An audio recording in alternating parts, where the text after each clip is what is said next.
واقعہ ہے ایک ظالم باپ کا جس نے اپنی بیٹی کو زندہ ترک کر دیا۔ واقعہ کچھ یوں ہے کہ دور جہالت کی بات ہے کہ ایک بوڑھے شخص نے جب نبی کریم صلی اللہ علیہ وآلہ وسلم کو حضرت فاطمۃ الزہرا علیہ السلام کے ساتھ محبت کرتے ہوئے دیکھا تو حیرت زدہ ہو گئے۔ پھر اس کی آنکھوں سے آنسو نکل آئے۔ سوچنے لگا کہ کس طرح بے دردی سے میں نے اپنے پیارے جگر کو صرف دور جہالت کے رسم و رواج کی بنا پر زندہ ترک کر دیا تھا۔ یہ معاملہ دیکھ کر نبی کریم صلی اللہ علیہ وآلہ وسلم نے فرمایا، آخر کیا داستان ہے؟ انہوں نے بیان کرنا شروع کیا کہ میری بیوی حاملہ تھی۔ ان دنوں میں ایک سفر پر گیا ہوا تھا۔ جب کافی عرصہ بعد پلٹا تو اپنے گھر میں ایک بچی کو کھیلتے ہوئے دیکھا اور بیوی سے پوچھا کہ یہ بچی کون ہے؟ تو بیوی نے کہا، یہ ہماری بیٹی ہے۔ پھر اس نے کسی نامعلوم خوف کے تحت التجا آمیز لہجے میں کہا، ذرا دیکھو تو صحیح کس قدر پیاری بچی ہے، اس کے وجود سے گھر میں کتنی رونق ہے۔ یہ اگر زندہ رہے گی تو تمہاری یادگار بن کر تمہارے خاندان اور قبیلے کا نام زندہ رکھے گی۔ میں نے گردن جھکا لی اور بیوی کو کوئی جواب نہیں دیا، لیکن لڑکی کو باغور دیکھتا رہا۔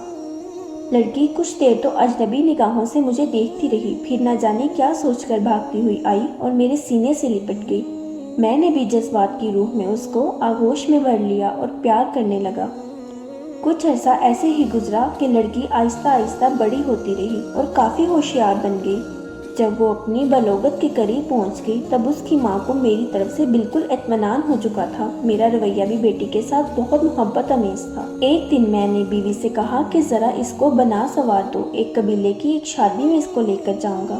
ماں بیچاری خوش ہو گئی اور جلدی سے بیٹی کو سجا سنوار کر تیار کر دیا۔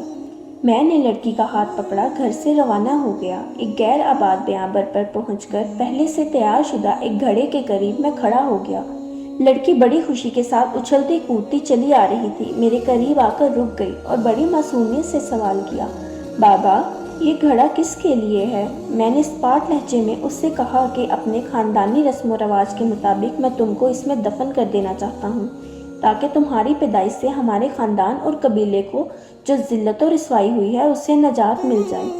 لڑکی کو صورتحال کا اندازہ ہوا تو اس کے چہرے کا رنگ اٹھ گیا اور قبل اس کے کہ اس کی طرف سے کسی رد عمل کا اظہار ہو، میں نے اس کو گھڑے میں دھکیل دیا۔ لڑکی روتی رہی، گڑ گڑاتی رہی، لیکن مجھ پر اس کے فریاد کا کوئی اثر نہ ہوا۔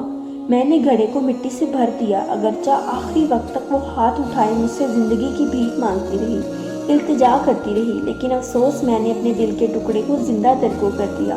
لیکن اس کی آخری التجا بھی میرے کانوں میں لویں ٹپکاتی ہے کہ بابا تم نے مجھے تو دفن کر دیا، لیکن میری ماں کو نہ بتانا، کہہ دینا کہ میں بیٹی کو اپنے قبیلے میں چھوڑ آیا ہوں۔ یہ سن کر حضور صلی اللہ علیہ وآلہ وسلم کی آنکھوں سے آنسو جاری ہو گئے۔ اس وقت نبی کریم صلی اللہ علیہ وآلہ وسلم کی آغوش میں جناب فاطمہ زہرا رضی اللہ عنہا بیٹھی ہوئی تھی، ان کی آنکھیں بھی نم ہو گئیں۔ حضور اکرم صلی اللہ علیہ وآلہ وسلم نے اپنی بیٹی کو سینے سے لگا لیا اور آپ صلی اللہ علیہ وآلہ وسلم کے ہونٹوں پر یہ جملے جاری ہو گئے کہ بیٹی تو رحمت ہے، اور پھر آسمان کی طرف سے دیکھتے ہوئے فرمایا، میں فاطمہ کو دیکھ کر اپنے مشام جاں کو وحشت کی خوشبو سے معطر کرتا ہوں۔ یا اللہ، میں تجھ سے موت کے وقت آرام اور راحت اور قیامت کے حساب و کتاب کے وقت مغفرت کا طالب ہوں۔ بیٹیاں اللہ پاک کی رحمت ہوتی ہیں، ان کی قدر کیجیے، اور یہ آپ لوگوں کے گھروں میں کچھ دن کی مہمان ہوتی ہیں۔